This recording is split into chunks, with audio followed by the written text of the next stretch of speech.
Good morning. I'm Kelly Grant of Sweet Shoe Historical Clothing, and today I'm going to talk about your sewing machine.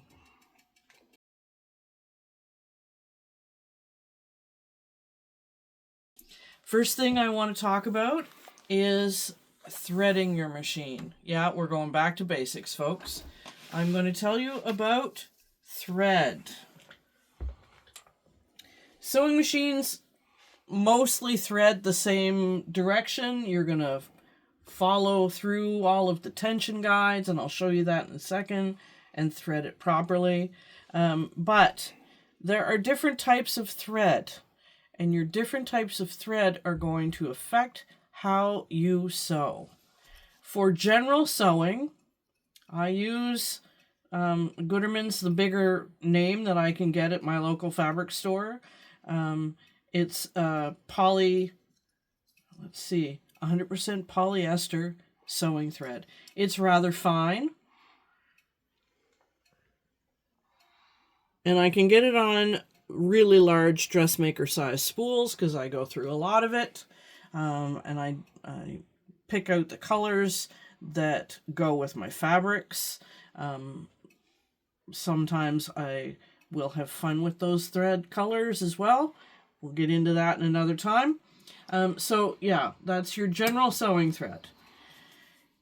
We can also get into heavy duty thread.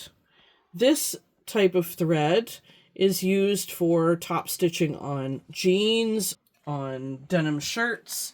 It only goes in the top. So when I'm using the heavy duty thread, I'm using a regular thread on the bobbin in the same color. And then we have what everyone is used to using in the living history community, linen thread. This should never go in your machine. Linen will fluff and fray like nobody's business. Save it for hand sewing. It's expensive. Use it where it counts. If you're going to be sewing by machine, stick to these two. This is probably the number one thread that I'm going to use. I do have some top stitching thread. It's also 100% polyester, by the way, for doing specialty items, but I don't sew with this thread. If I'm going to be sewing, it's your general dressmaker's sewing thread, 100% polyester. Now, threading your bobbin. You've got a little mechanism right here for threading your bobbin really quickly. It should be nice and evenly packed, not fluffy at all. And also, bobbins are cheap. Put one color of thread on your bobbin. If your bobbin breaks, your bobbin thread breaks, unwind the bobbin if you're going to add more thread to it, or just use it out. I have a whole tray full of bobbin threads and spare bobbins. I can just pull out the next color and use it. No need of winding 2 or 3 threads on a single bobbin. What that does is when you get to the end of the first thread, your second thread is going to give you a big old snarl in the bottom of your machine. That's not good. Okay, so I'm going to thread my machine. On the bobbin case, there is a diagram that shows you how to thread your bobbin.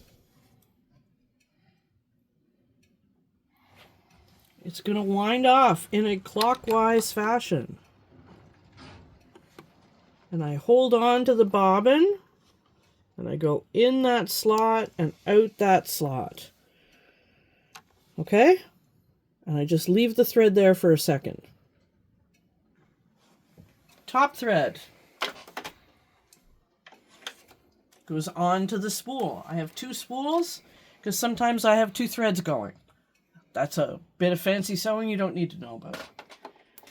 I'm going to put my holder on, and I tend to hold depending on the size of the spool of thread, I will flip this holder upside down. That causes a nice little slope for the thread to wind off on. I'm going to go through the tension disc. Grab this tension disc. There's a little lever here. Another little tension spot.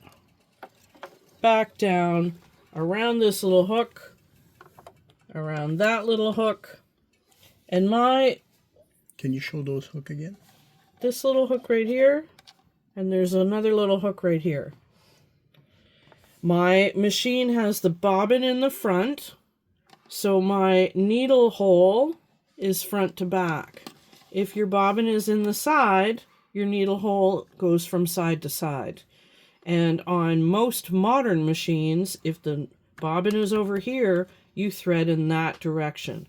If the bobbin is here, you thread in that direction. Vintage sewing machines are a different ball game altogether. Featherweights thread backwards. Basic sewing machines, though, where your bobbin is where your thread goes. So you have two different colors right now. I do have two different colors right now. I'm going to show you that in a second. There is a method to my madness. Oh, I know that. So I'm threading the needle.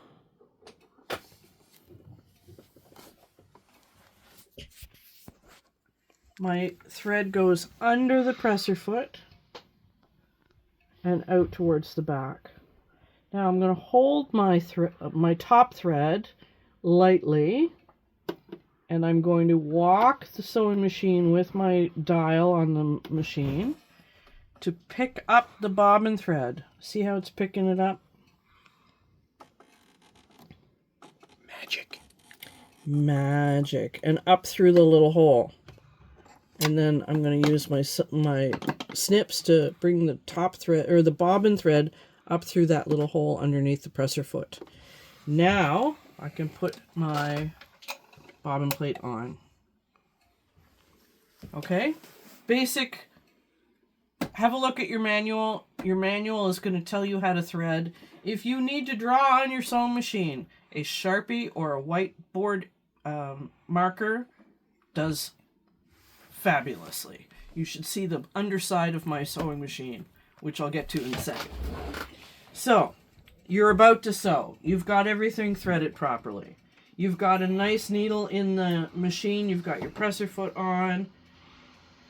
You've got a piece of cloth. I've got a piece of factory cotton here. I'm going to show you how to sew. You're going to put your presser foot down. You're going to hold on to those threads. And you're going to let the machine do the work. All you're doing with the machine and the fabric is guiding the fabric.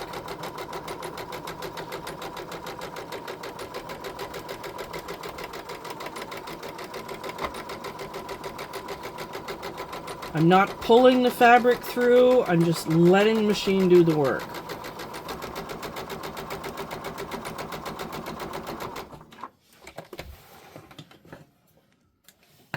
Now, if you can get close up and personal on that stitching, looks good from the top.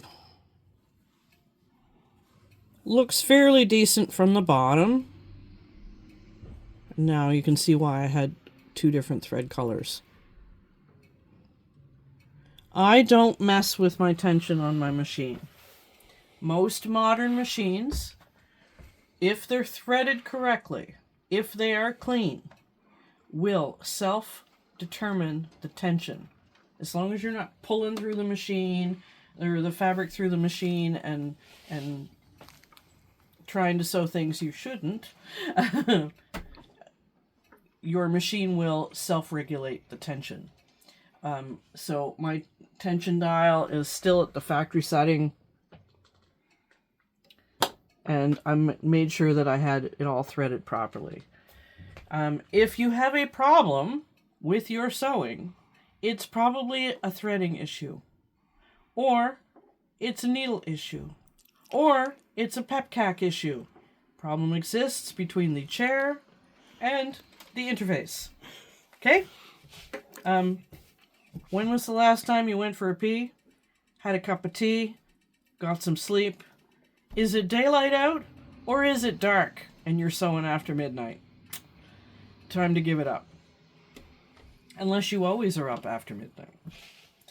Okay, so you've been sewing for 10 to 15 hours. You've made a full project.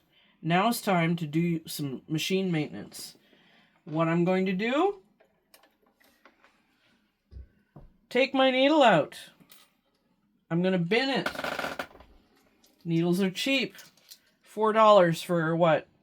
5 of them. These ones are jersey needles, not what I need. My next project's going to be wool.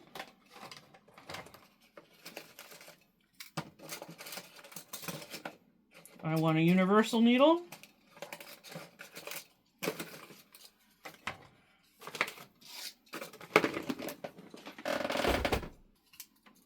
And I'm using like a 14 or a 12. Usually a 14, depends on the weight of the cloth. The needle has a groove in it that runs up the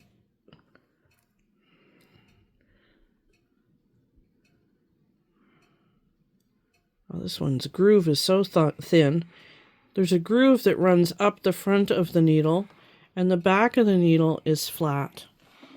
So the back of the needle goes up in that little carriage up there as far as I can get it to go, and then I tighten that little screw. And I've got a new needle. Now, I do a lot of sewing. This week I made 2 sundresses on one sewing needle, so it's more than enough time for that sewing needle to be changed. Sewing needles, the point, will fray. You don't think it will happen? Just go to your pharmacist and get them to show you the little photograph of how hypodermic needle degrades. Well, sewing needle degrades the same way. And if it's starting to, the tip is starting to fray, you're going to make larger holes in your fine fabrics and basically shred your fabrics, and your thread's going to start breaking because it's also going to snarl around the end of the snarl. Any metal items will fray like this. You look at chisel, you look at scissors, you look at all that. They need a sharpening. You don't sharpen your needles. You replace your needles. You replace your needles. Needles are cheap. Another thing that I like to do is unplug my sewing machine, flip it over. Oh no. Remove for cleaning undercarriage. So all of these screws that you see, I unscrew them, take all this undercarriage off, give it a good vacuum. And I just broke the pin off my second. Yep. But that's okay, because those are cheap too. And I'll pick one up. This thing here. Yeah. But you don't use that. I don't use it very often. And they're cheap. I can get one at the fabric store for like $1.50. It's just plastic. So, you unplug your machine. Unplug the machine. You take that pin out. No power. Take the pin out when I remember. Vacuum all the undercarriage. That's done usually every project. Sometimes I'm a little lazy with cleaning. Some of my projects are large. Some of them are going to fuzz up the undercarriage of the machine more than others. Like wool, linen, lots of fuzz under there. I'm constantly cleaning up underneath my machine. If you take your bobbin casing out and there's a felt pad underneath your bobbin case, you haven't cleaned your machine in a while. That's not a factory setting. Don't go to the fabric store looking for the felt pad underneath that goes underneath your bobbin casing. You need to clean your machine. This week we also took the top part of the machine apart through a couple of screws, one right there and one in the back, and cleaned the top part. It hadn't been done in a while. And we also oiled the mechanisms up above. And it's making the machine sound a lot quieter. If your machine starts to make noise, if it's sluggish, if it's chewing up thread, stop. Just do a bit of maintenance. It's not going to take you all that much more time in your project, and your sewing is going to be a lot cleaner. Took you, what, 10 minutes? 10 minutes. Okay. 10 minutes at the start of the day, and I have a clean machine and a beautiful thread, and I'm ready to start my next project. So, Type of oil. oh, type of oil. Good answer. Sewing machine oil, if you can get it. Pierre had some machine oil in his electrician's and machinist's toolkit, so you can get it at the hardware store. Or shavers, like clippers and razors. Yeah, clipper and razor oil is what we used. But he looks after a lot of machines in the house, and that's what we have in stock on hand. So you don't need to go to the fabric store for sewing machine oil. You can just go and get machine oil at the hardware store. And that does your razors and your sewing machine and probably your KitchenAid appliance too. And just a few drops. Don't be, it's not Niagara Falls, folks. It's literally a drop on the mechanism and work the mechanism so that the oil has a chance to lubricate the mechanism, and then wipe up your sewing area so that you're not getting oil on your nice fabrics. Put a scrap through the machine first. Yes. See, I learned that from you, right? Yeah, put a scrap through the machine, and I learned that from my sewing machine mechanic. When I send my machines to the mechanic, I often get a piece of fabric in the machine when I get the machine back, whether it's the sewing machine or the serger. You should have a mechanic in your back pocket just in case something happens. Have a good relationship with them. I've had the gears replaced in my hobby lock. I've had the plate replaced in my hobby lock. The sewing machine that I had before this one, after about 40 years of use, all of the nylon gears gave up and started breaking all at once, and it was nothing for me to go out and buy, $100 worth of new sewing machine gears. That particular machine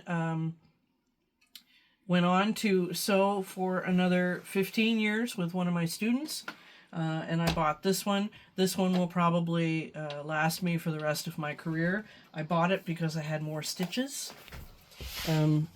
My first sewing machine had 6 stitches, so a plain stitch, zigzag stitch, and I think it had one of the hem stitches in various forms, and I could manipulate them. But this one has a whole bunch of embroidery stitches, and I fell in love with it. This is your basic machine. This is all I use for all of my work. If it's not the hand, it's this basic machine. Okay? You don't need to go out and buy a $5,000 machine. I believe this one was $6.99 on sale. And I spent some time in the department store testing out machines to find the one that I liked the best. And I managed to sell a few sewing machines for the ladies that ran the department that morning because I was sitting there sewing and testing out the machines. They don't mind you doing that if you ask ahead and maybe come in a quiet time that they're not going to be overrun with other customers. Okay, Happy New Year, and thanks for stopping by. If you like what you see, give me a thumbs up, hit the subscribe button, and don't forget to hit the dingly bell as well to find out when I'm going to be putting together another video. I hope to have more videos this year because I have a bit more time and a bit more brain space to be able to share with you. Have a great day.